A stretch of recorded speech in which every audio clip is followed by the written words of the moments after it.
विद्यार्थी मित्रो, गेल्या व्हिडिओ लेक्चरमध्ये आपण ॲडमिशनचा प्रॉब्लेम सोडवत होतो आणि त्यामध्ये आपण partners capital account adjusted into the new profit sharing ratio ही ॲडजस्टमेंट सोडवलेली होती आणि excess balance of capital account should be transfer to the current account इथंपर्यंतचा भाग आपला झालेला होता.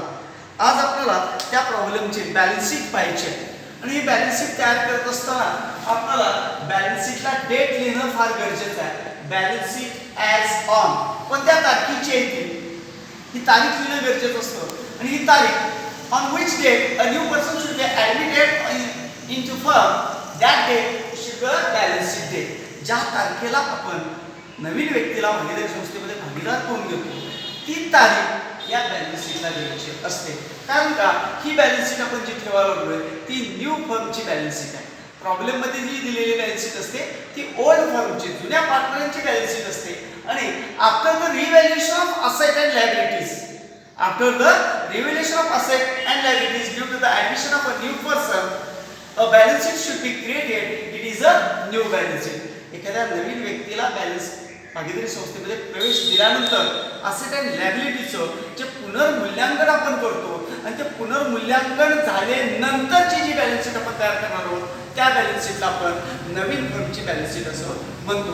म्हणून ज्या तारखेला त्या व्यक्तीला आपण भागीदारी संस्थेमध्ये प्रवेश दिला त्या तारखेची ही बॅलन्स शीट म्हणून ती तारखेत आपल्याला लिहावी लागेल. आपल्या चालू असलेल्या प्रॉब्लेममध्ये आपण हरी या नावाच्या व्यक्तीला भागीदारी संस्थेमध्ये न्यू पार्टनर म्हणून प्रवेश दिलेला आहे आणि त्याला प्रवेश देत असताना त्याची तारीख दिलेली होती. आपण पहा 1 एप्रिल 2007.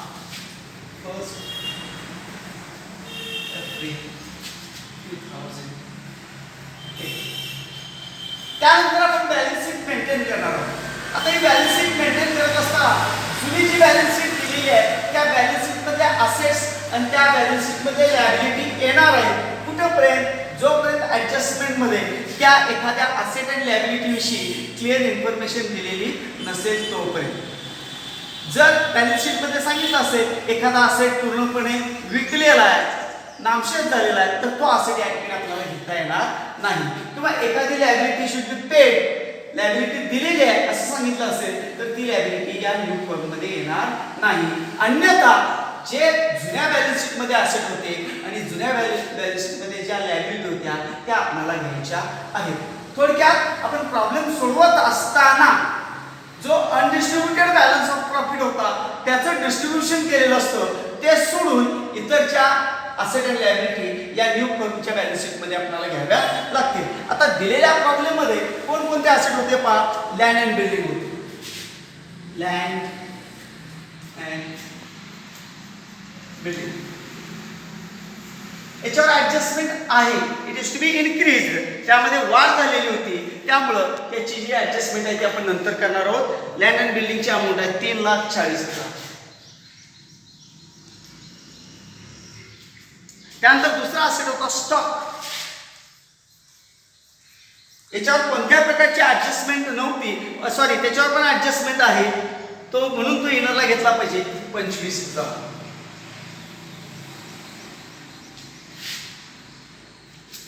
तिसरा आयटम आहे फर्निचर.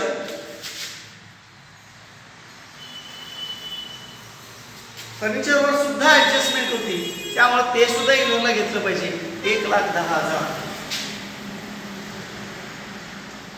त्यानंतर असेट आहे डेटर्स. त्यानंतरचा असेट आहे डेटर्स वरती सुद्धा ऍडजस्टमेंट आहे. डेटर्स इनरला घेतले पाहिजे 35,000.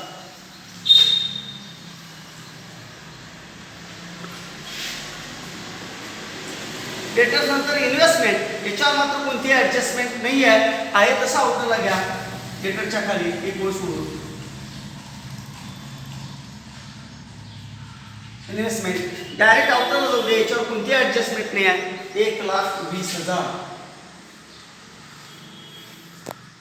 पुढचा आयटम आहे कॅश आणि याच्यावर मात्र ऍडजस्टमेंट असणार आहे. कॅश ॲट बँक सांगितलेलं आहे.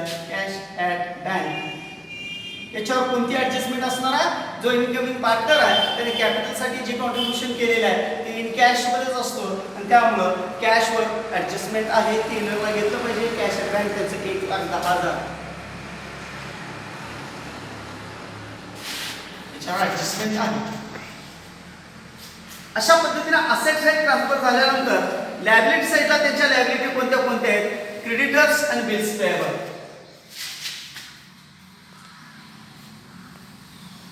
याच्यावर कोणती ऍडजस्टमेंट नाही आहे, त्यामुळे क्रेडिटर्स आउटला घ्या डायरेक्ट 30,000 रुपये.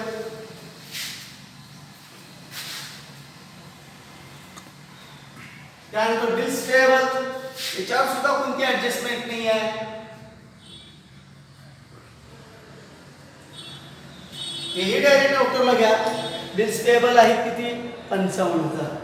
याच्यावर सुद्धा कोणती ऍडजस्टमेंट नाही. त्यानंतर आपण जे कॅपिटल अकाउंटचे बॅलन्स काढलेले होते according to their new profit sharing ratio, ते बॅलन्सेस आपल्याला घ्यावे लागतील. पार्टनर्स कॅपिटल अकाउंट,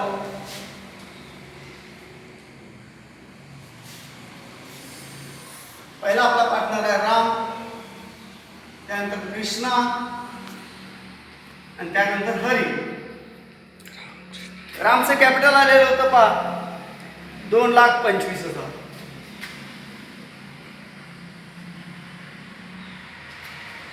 कृष्णाचं आलेलं होतं 1,50,000 आणि हरीचं 1,25,000. असे हे बॅलन्सेस घेतल्यानंतर आपण करंट अकाउंटचे बॅलन्सेस काढलेले होते. त्यांचे करंट अकाउंट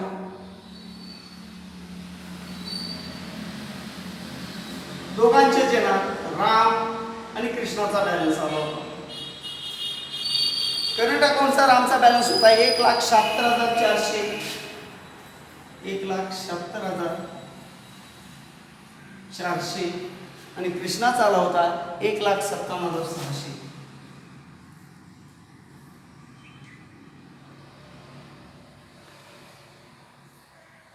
अशा पद्धतीनं हे बॅलन्सेस डाउनलोड करून घेतल्यानंतर उतरून घेतल्यानंतर आपल्याला ज्याच्या आयटमवर ज्याच्या असेटवर ऍडजस्टमेंट होत्या त्या ऍडजस्टमेंट आपल्याला या ठिकाणी नोंदवायच्या आहेत. आता लँड अँड बिल्डिंगवरची ऍडजस्टमेंट होती.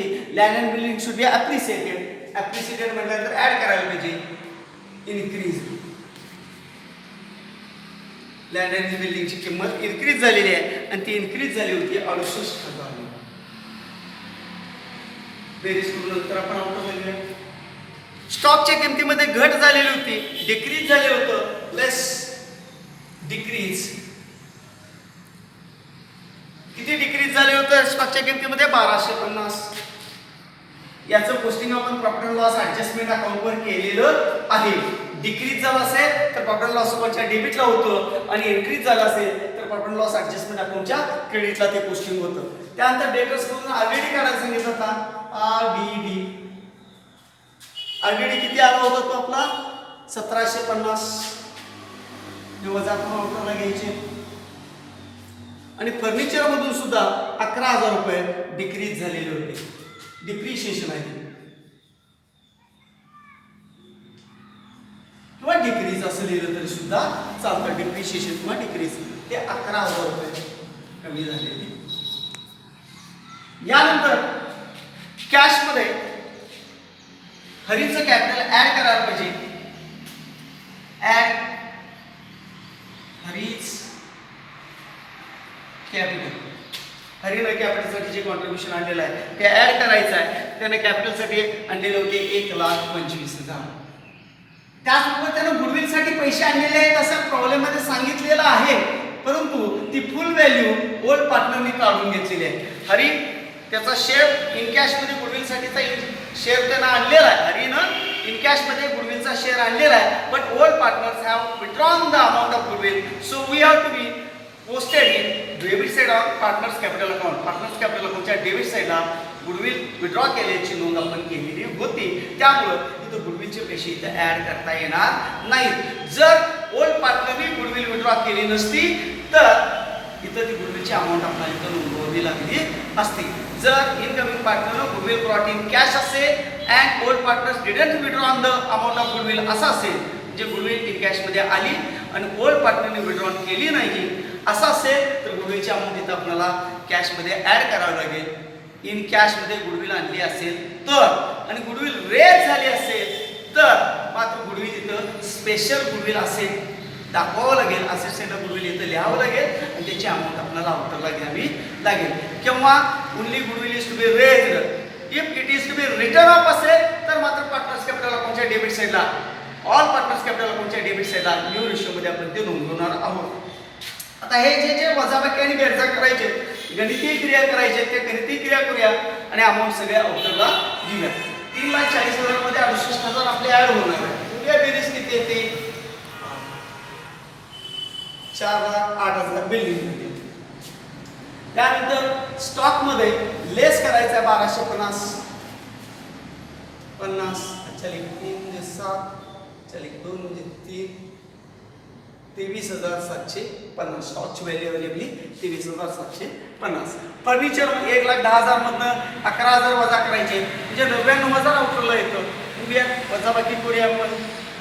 9 चल 11तनं 2 गेले, राहिले 9, 0. 99,000 फर्निचरची अमाऊंट आउटरला आलेली आहे. आता डेटर्स मधनं 1,750 वजा करायचे. करूया वजाबाकी. 0, 5, अच्छाला 1, 7, 8 म्हणजे 2, 1, 2, 5तून 2 गेले, राहिले 3. डेटरची अमाऊंट आली 33,250. इन्व्हेस्टमेंटवर कोणती ऍडजस्टमेंट नव्हती म्हणून आहे तशी इन्व्हेस्टमेंट आपण लिहिलेली आहे. आणि कॅशमध्ये ऍड करायचं आहे. 1,10,000 जुना बॅलन्स होता. हरीचं कॅपिटल 1,25,000 आहे म्हणजे 2,35,000 कॅश ॲट बँक. 2,35,000. आता इकडे काय काय येणार आहे? क्रेडिटर्सवरती ऍडजस्टमेंट नाही म्हणून क्रेडिटर्स आउटरला आले. बिल्स पेबलवर ऍडजस्टमेंट नाही म्हणून बिल्स पेबल आउटरला आले. परंतु कॅपिटलचे बॅलन्स आपण येणारला घेतलेले, त्यांची बेरीज करून आपण आउटरला घेतले. तिघांचे म्हणून कॅपिटल फर्म मध्ये किती होते पाहूया आपण. 5 आणि 5 10. अच्छा 1 3 8 2 10. अच्छा 1 3 4 5.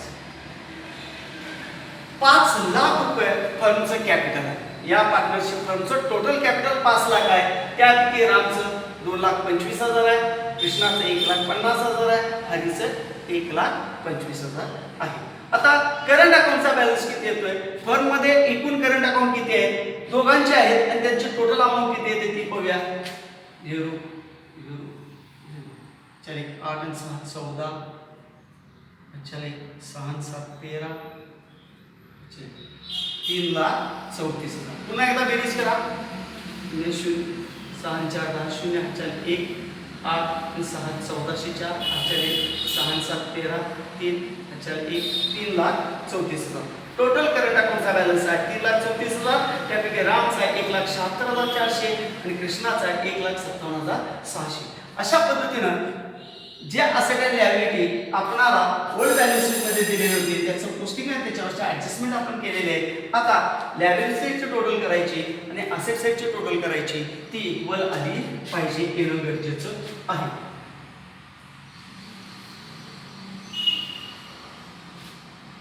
4 आणि 5 9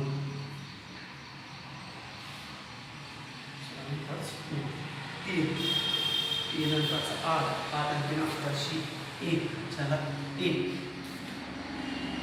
3 आणि 4 4 आणि 5 9 9,19,000 लायबिलिटी साईडची टोटल आलेली आहे 9,19,000. पुन्हा एकदा करूया आपण. या शून्याला हे शून्य, शतुस्थानी सुद्धा 0, सहस्त्रस्थानी 4 आणि 5 5 आणि 4 9. दशस्त्रस्थानी 3 5 आणि 3 म्हणजे 5 आणि 3 8 आणि 3 1101. अच्छाला 1 3 आणि 4 4 आणि 5 9. बरोबर आहे. 9,19,000 आपली ही बेरीज झाली 9,19,000. आता असेट साईडची बेरीज पाहूया आपण किती येते. येईल असं वाटतं आपल्याला. एकम स्थानी काय नाही सुटे. दशम स्थानी 5 आणि 5 10. शतम स्थानी अच्छाला 1 आला 1 आणि 2 3 3 आणि 7 10 10 पूज. अच्छाला 1 1 आणि 5 6 6 आणि 3 9 9 9 18 18 आणि 3 18 आणि 3 21 21 आणि 8 29 29 असे 9 आणि 4 2 2 आणि 3 5 5 आणि 2 7 7 आणि 3 10 10 आणि 9 19 19 आणि 2 21 21 अशी 1 अच्छा 2 2 आणि 2 4 4 आणि 5 5 आणि 4 9 9,19,000. अशा पद्धतीनं असेट अँड लायबिलिटीची दोन्ही साईडची टोटल इक्वल आली तर आपण सोडवलेलं बरोबर आहे. आणि अशी इक्वल आली तर बॅलन्स शीट इक्वल आली म्हणजे बॅलन्स शीट टॅली झाली तर आपण सोडवलेल्या प्रॉब्लेमला 10 मार्क आपल्याला मिळणार आहे. विद्यार्थी मित्रो, आपण 3 दिवसामध्ये हे व्हिडिओ लेक्चरमधून आपण हा प्रॉब्लेम पूर्णपणे सोडवलेला आहे. उद्याच्या व्हिडिओ लेक्चरमध्ये आपण बुकलेटमधील 1 नंबरचा जो प्रॉब्लेम आहे तो प्रॉब्लेम आपण सोडवण्याचा प्रयत्न करणार आहोत. आणि या प्रॉब्लेमशी सामधर्म असणारा सारखाच असणारा प्रॉब्लेम आहे. या प्रॉब्लेममध्ये कॅपिटलची एक्सेस झालेली अमाऊंट करंट अकाउंटवर टाकलेली आहे. उद्या जो आपण प्रॉब्लेम सोडवणार आहोत त्यामध्ये कॅपिटलची जी एक्सेस झालेली अमाऊंट होती ती फक्त लोन अकाउंटवर टाकणार आहोत. It is the difference between this two problems. All is equal, only the excess amount of capital account should be transferred in this problem on current account. On tomorrow's problem, it is to be transferred on loan account.